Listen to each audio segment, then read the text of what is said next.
This is Steve Robbins. Welcome to the Get It Done Guys, quick and dirty tips to work less and do more.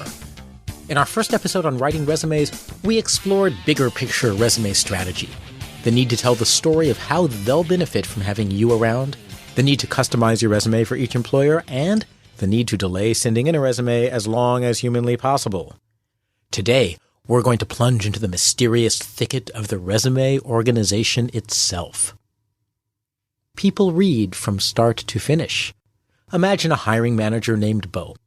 Bo is a busy person who needs to find someone who can be an insanely great team member, think outside the box when necessary, and of course be content in what is largely going to be a rote, meaningless job devoid of challenge, excitement, or any real substance.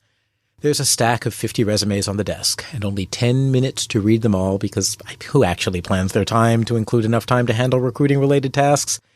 If you want that job, your resume must immediately say, Bo? You really want to meet me? You really do. Give me a call. Let's do lunch. Bo is going to scan the resumes. Scanning isn't reading. Scanning is looking at the job titles, the first few words of the first few bullet points, and deciding whether this resume can be disqualified or not. Only if the resume passes the scan will it get read in detail. Your resume must seduce, and it must do it by scanning. Use a summary, not an objective. Let's start at the top. Many people include an objective section. Objectives do not seduce. Your resume tells the story of how you will help them, not the story of what you want. Bo doesn't care what your objective is. Sad but true, so don't include it.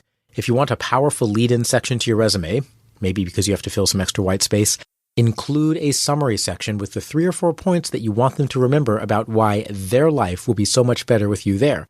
And then the rest of your resume gives evidence of that point. Summary. I'll expand your company into new markets. My negotiating skills will help you get better terms from your vendors across the board, and they'll thank you for it. Teams get more done when I'm on them. Cars run faster and cleaner. Light bulbs require less power when I'm in the room. And with me on your team, you can lose weight without going to the gym eating nothing but Oreo ice cream cake. Now, who wouldn't want to call in that candidate for an interview? Don't overemphasize your school. If you're young, list your schools at the top because your qualifications come from your education more than your work experience. Once you've had a couple of jobs, however, Bo wants to know what you've done on the job. Your schools matter less. Move them to the bottom of your resume. The one exception is if you have awe-inspiring credentials like degrees from MIT and Harvard, in which case that's all you put on your resume, along with the words "Worship me" in a big, bold font. Use several exclamation points. You won't get the job, but your ego will feel much better about the $350,000 worth of tuition that you'll be paying back until you're 85. Your resume organization tells a story. Traditionally, resumes list all of your jobs, most recent first. That organization doesn't really tell a story, though, except this person is now older than they used to be. Readers often ignore your earlier jobs under the theory that if you did it a while ago, you couldn't possibly still do a good job, which is really kind of bizarre, since the truth may be that now you're an expert at it. Regardless, early career accomplishments do get short shrift in a chronological ordering. Also, gaps on a chronological resume stand out and invite really awkward questions. What's this 2-year gap? Well, I had a job. I dressed up as a giant purple hot dog. I don't like to talk about it. It wasn't a proud moment. Functional resumes let you control the story. If you have resume gaps or you're changing careers, a chronological list may work against you. Poor Bo is way too busy to figure out how your past experience would qualify you for what seems to be a different job than you've done before. But luckily, you can still tell a good story by using a functional resume. Include sections corresponding to your major skill sets or the major results that you can deliver. List detailed experience there. So under sales experience, you would list your time selling memberships and fractional jet rentals, and that time you set up a lemonade stand with your best friend in 3rd grade. That way, the older experience can still be part of the story, showing that you have awesome skills. Indeed, it can even be used to tell the story that this skill is one that spans a lifetime, as well as a misdemeanor indictment for selling victuals without a license, but you don't need to include that detail on the resume. If you choose a functional organization, you may still want to include a bottom section listing employers and job titles. This turns your resume into a combined resume that gives the interviewer both a skill-based impression of you, which they can translate to their context, and a big picture summary of where you've worked.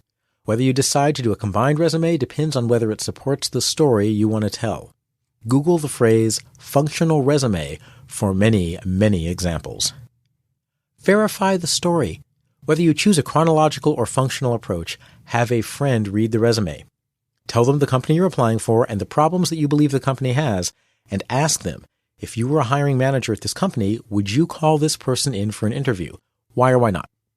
Don't ask them if it's a good resume. Dozens of good resumes get discarded. Don't ask them if it makes you look good. Everyone's resume makes them look good.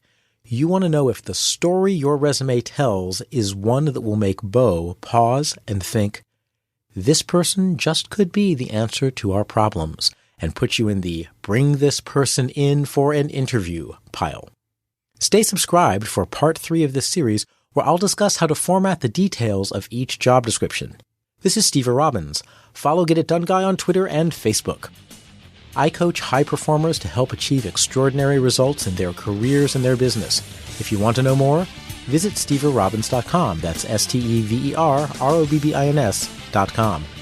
Work less, do more, and have a great life.